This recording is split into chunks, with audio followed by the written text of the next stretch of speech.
Bon alors, je t'explique. Donc, c'est une Mustang. C'est les Mustangs avec les feux plats derrière, comme ça. Je vous laisserai deviner l'année.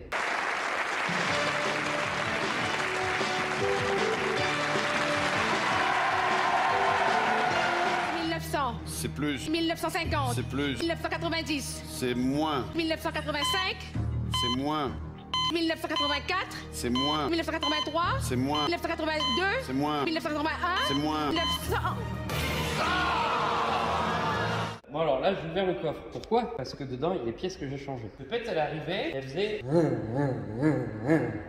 Alors c'est sympa quand tu fais du manège, devant un Intermarché, tu vois, comme ça. Mais quand tu roules sur la route, c'est un peu chiant. Donc, en gros, régime constant, sur un filet de gaz, tu vois, genre juste le pied, tu cruises au bord de l'eau, comme ça. Ça c'est pour le montage au bord de l'eau, comme ça. Il y a les cigales, il y a le soleil, les palmiers, la plage. Ça sent le monoeil, tu vois. Et toi, t'es là, tu cruises, tu fais le malin avec tes lunettes de soleil, la chemise ouverte, les poils qui sortent comme ça avec ta chaîne en or. Sauf qu'au lieu d'être classe, avec ta petite chemise en lin, bah t'es...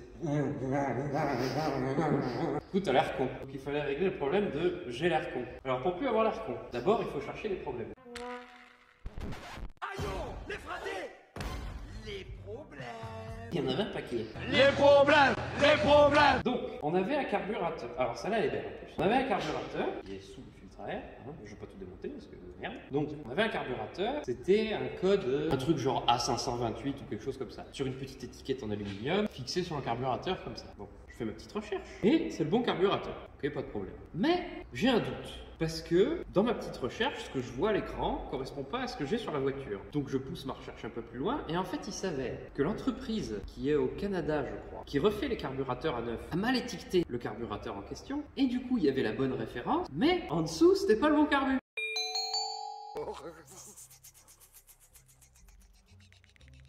Donc un carburateur c'est... Bon ça c'est un carbu, il va couler partout. Un peu, elle coupe plus. Donc ça c'est un carburateur 4 corps. 1, 2, 3, 4. Ok. Sur la Mustang, c'est un double corps. Donc 1, 2, voilà. Il s'avère que le carburateur qu'il y avait dessus avait des trous de cette taille-là. Donc 1, 2 ici. Le carburateur d'origine pour le 289 cubic inch, c'est-à-dire 4 litres 7, a des trous de cette taille-là. They're the same.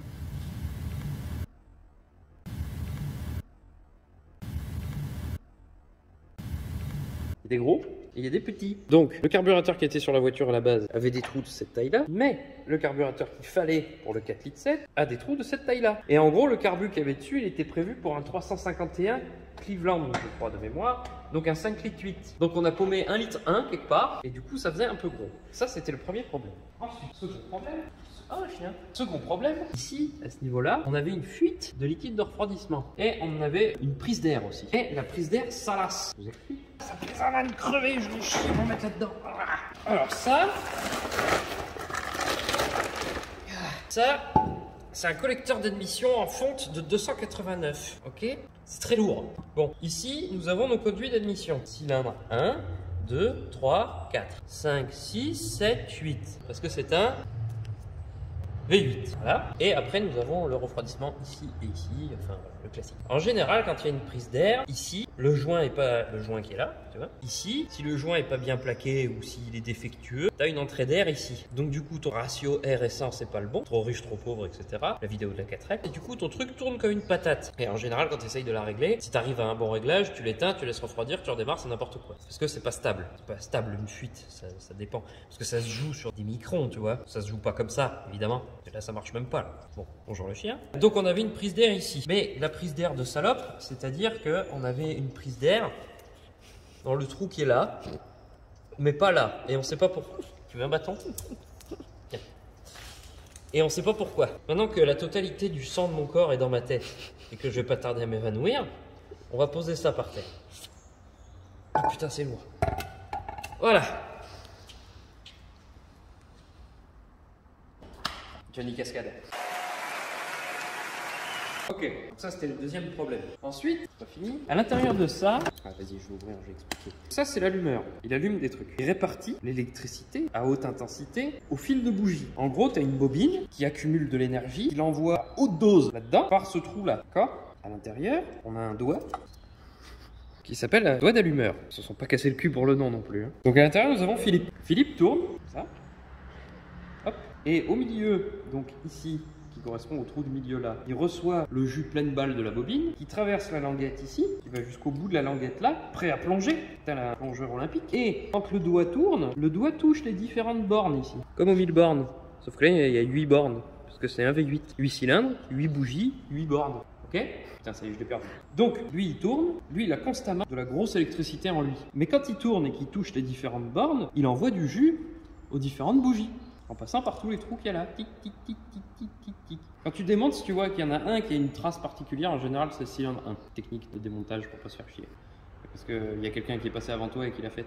Bon, et du coup, on n'avait pas de problème avec le doigt, pas de problème avec le chapeau. On avait un problème avec une vis platinée ici. Tu vois le truc qui se soulève là? Ben du coup, celle-là de vis platinée, il en manque un morceau et elle est quasiment défaite de son petit bras là. Et en fait, les vis platinées, c'est elles qui disent à la bobine quand envoyer le jus. Bon ben voilà, on avait un problème de vis platinée et elle était défoncée. Donc on a remplacé ça, ça, ça. Après, une tonne de réglages dans tous les sens, parce que va pas se laisser faire aussi facilement de merde. Et on est arrivé à quelque chose de correct. Voilà. Donc, pour résumer, quand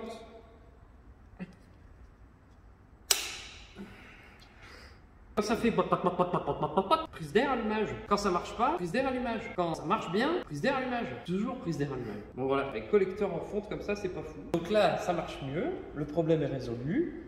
On roule de façon impeccable. Et si tu veux un petit tip, tu peux gagner un peu de chevaux en donnant un peu plus d'avance à l'allumage, mais c'est extrêmement dangereux.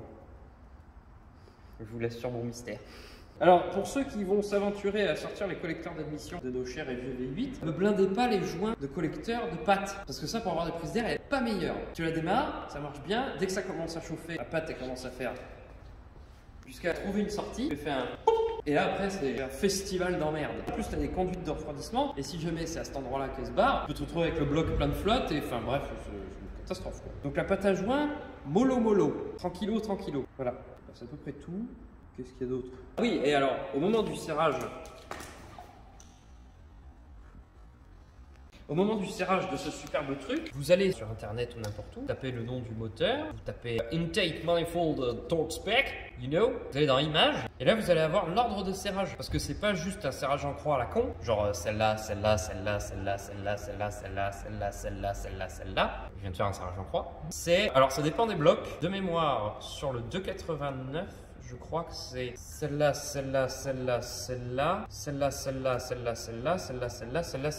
Oui, ça m'a paru bizarre parce qu'on partait pas du milieu. Et sur le 350, que je suis en train de faire là-bas, là pour le coup, c'est celle-là.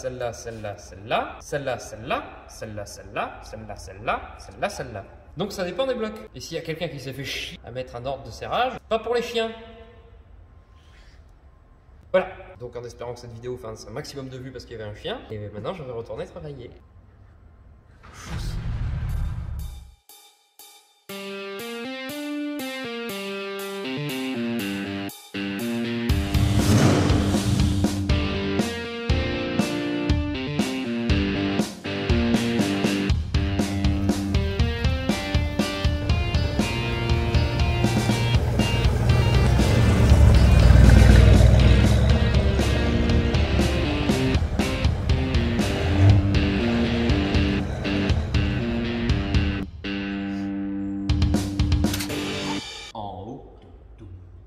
En bas, à gauche, à droite, en haut, en bas, à gauche, à droite, à droite, voilà.